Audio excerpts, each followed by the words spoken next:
I have so much to say. And anyone who knows me will say, of course.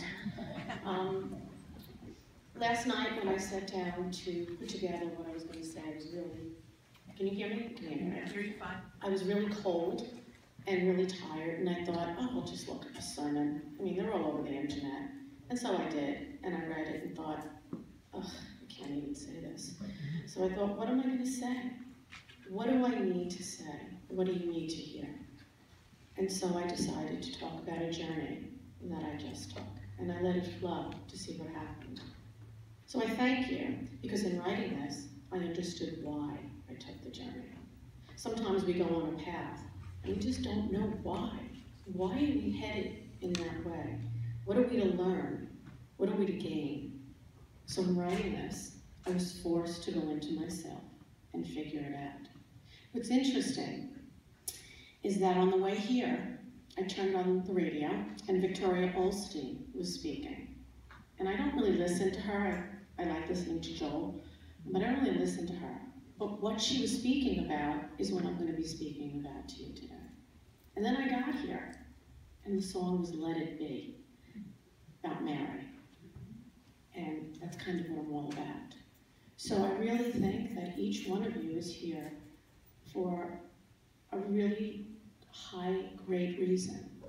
And hopefully through my words, something will touch you, because this is more important than the mediumship today. This is directly speaking to each one of you. I'd like to share this lesson I learned. It's about judgment, and it's about hope. It's about a journey that we're all on. As Emily Dickinson wrote, hope is a thing with feathers that perches in the soul and sings the tune without the words and never stops at all. I recently went on a pilgrimage to Medjugorje in Bosnia. Medjugorje is a place where it is said that Mary is appearing. I can testify that Mary is appearing there. And the people that were with me can testify that Mary is appearing there. I didn't know what to expect, but I wanted to go on this journey since I was a teenager. A little bit far away right now, I'm not a teenager anymore. I had many opportunities to go over the years, never went. I didn't know why I needed to go. I wanted to raise my awareness of God, I thought, and perhaps witness the miraculous. But we all know we can do that in our own homes.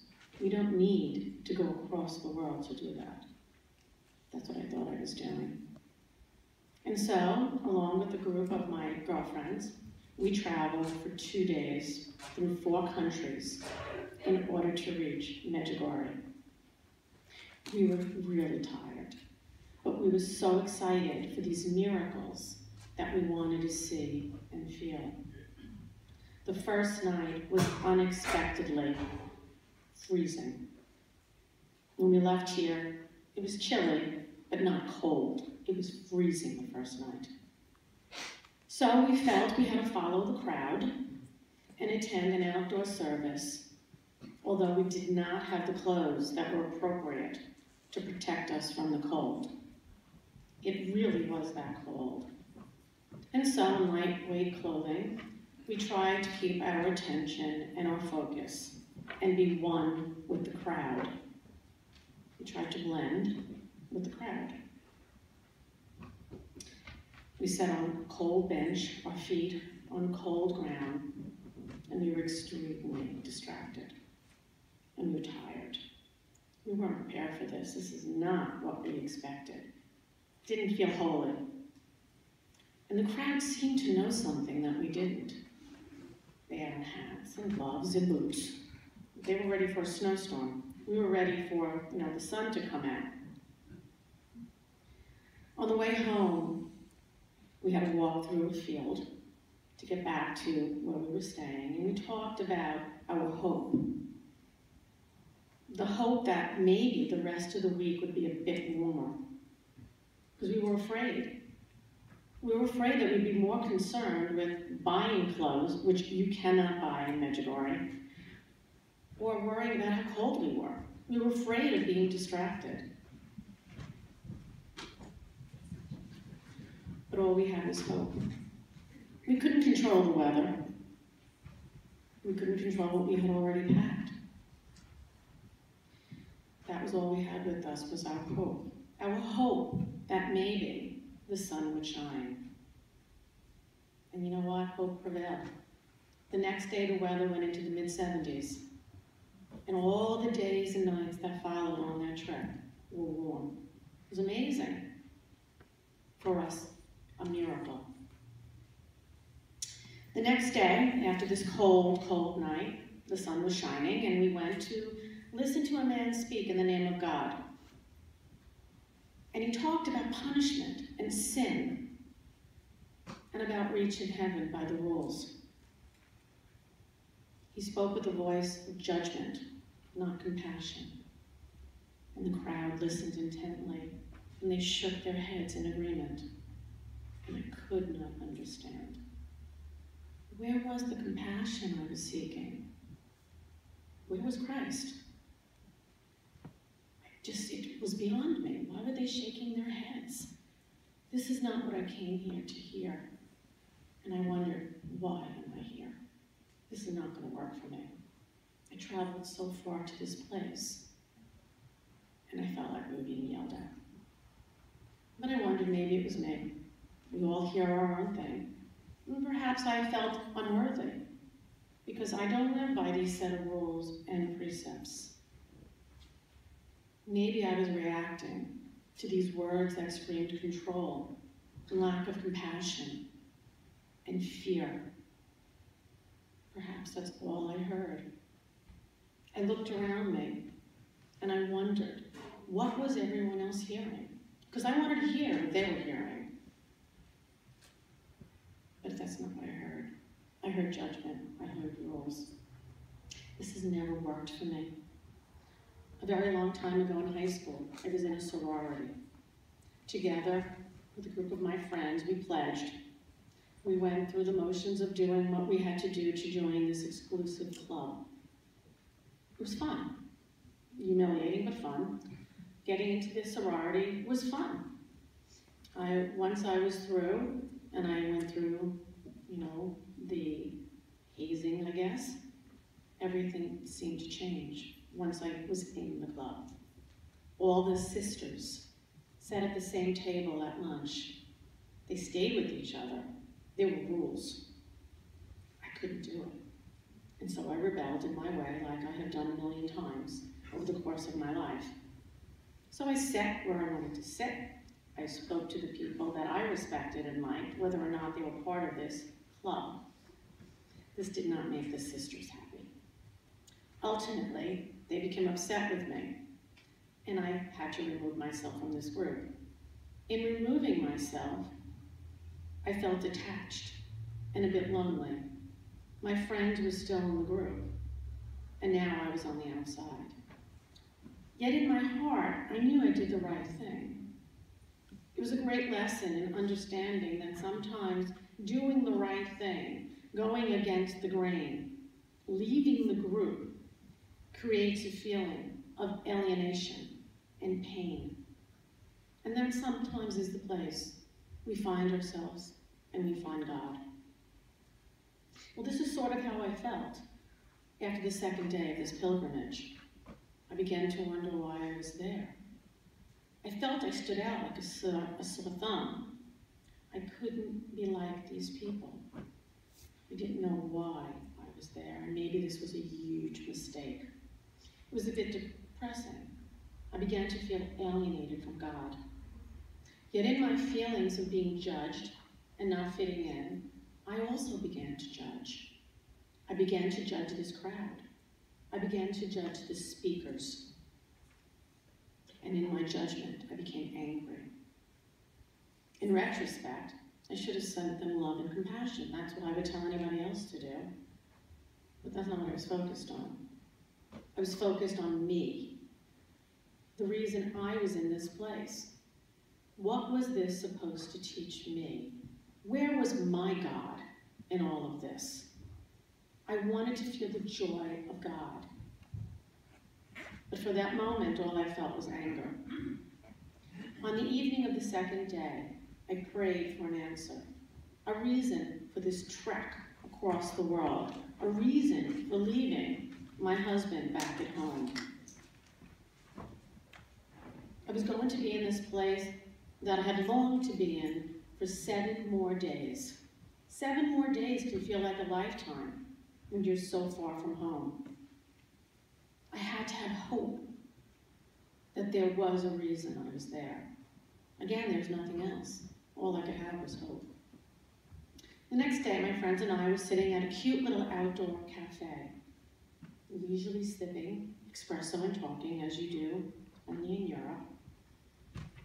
And directly in front of me at another table was a kind-looking man and 2 younger people. And he kept looking over at our table. And finally, he approached us. It was like standing in front of Christ or Buddha or any of the great, great prophets. That's the energy this man gave off. He was humble, he was kind, and in that he was beautiful. His compassion and love of God and people radiated from him even before he opened his mouth to speak. We learned that his name was Father Adrian. He's a priest from Argentina. Although his English was not the best, he tried. And I was sitting with 2 friends who were both Spanish and translated. He said his mission was to unite people of all religions. His mission was to somehow bring this globally and to let people know that God is for all of us. He wanted to break down the boundaries. He wanted to bring Mary to all these people. And as I heard this, I thought, that's what I'm doing here. That's what I'm trying to do here. His goal was to allow people to know God together without the barriers and beliefs that separate us. He did not seek to convert anybody, but again, to unite them. He had a rosary necklace around his neck, which is this, and he gave this to me. And he said, this is what they do in Argentina. They make these necklaces and they share them. I knew he was the answer to my prayers. I knew this was God in the middle of all of this saying, this is it, this is it. Among all of this, this is it. He was my manifestation of hope. He opened my eyes that were closing and let me see a broader view. When he walked away, I knew this was God's way of saying, you don't want to be judged? Then don't judge. He spoke to my heart. I saw him many times over the next days, talking to people, sharing his love, and the joy that he brought to people. God gave me a very special gift through this gentle man. Father Adrian's mission of love took me out of my anger and into my heart. His words gave me an understanding of not only myself, but the world. We're all different. We live different lives. We create our own boundaries, and we find God in our own ways. No judgment. We judge, and we are judged. And we can't help it. You're all looking at me now, and some of you are thinking, I like the color of her hair. Her hair's too blonde. She needs more makeup. She doesn't have enough. You know? I mean, this is what we do. We can't help it. But we need to catch ourselves and realize that within this judgment, there's something really beautiful that we can take away from it. God comes through us in very personal ways. I got my miracle the way this kind man walked over to our table. He not only raised me from the place where I felt stagnated and alienated, but he gave me hope, not only for me, but for humanity. Father Adrian shared an enthusiastic sense of hope for the world. He believes he can do this. I believe he can do this. I believe we can do this. Maybe, just maybe, there's a chance for love and God to prevail among all people, regardless of religion and beliefs and culture and these boundaries that we have as human beings. Maybe there's hope for our future. Hope says, although things may not be going right, the future will be better. It is the miracle of giving up control to the divine and really knowing prayers are answers. It's like the end of Gone with the Wind, when we see the irascible and infuriating Scarlett O'Hara, and we know someday she will come through all her trials still on her feet, plodding ahead as she always has managed to do. She has hope. Tomorrow is another day, as she tells us. It's the Puritan settlers in Massachusetts Bay, braving the cold of the winter, barely surviving their desperate situation, but seeing ahead of them what John Winthrop called a city set on a hill. They had hope. It's Frank Sinatra, persistent song. No one could make that ram scam. He just kept butting the dam because he had high hopes. He had high hopes. He had pie in the sky, apple pie hopes. If we don't live with hope, we don't really live. Not everything we hope for can be realized. But as long as we have hope, that thing with feathers, it will perch in our souls if we allow it. Whether we nurture hope is completely up to us. Whether we stop on our journey as I did, as I was forced to do, and soar something greater, is up to us. It's up to us to open our eyes and to feel it. Whether our hope sustains us is up to us. I went on a journey for 9 days. I started excited. I moved to disappointment and anger, and left with peace, love, and hope. I found God. What I'd like to invite you all to do is to find God in your way, to look at yourselves, write a sermon, go into your souls, feel what you're feeling, so that you can feel it too. On December 11th, I am hosting a free night of the Rosary here in this church. I'm told this church holds 250 people. I posted it on Facebook, and within 2 hours, the 100 people signed up. It's free. I invite you all to come. I will be collecting a love donation to bring Father Adrian here, because he needs to speak to the American people. So, I hope to see you then, and I hope you can pray with me for the hope of all that he's doing in a greater world.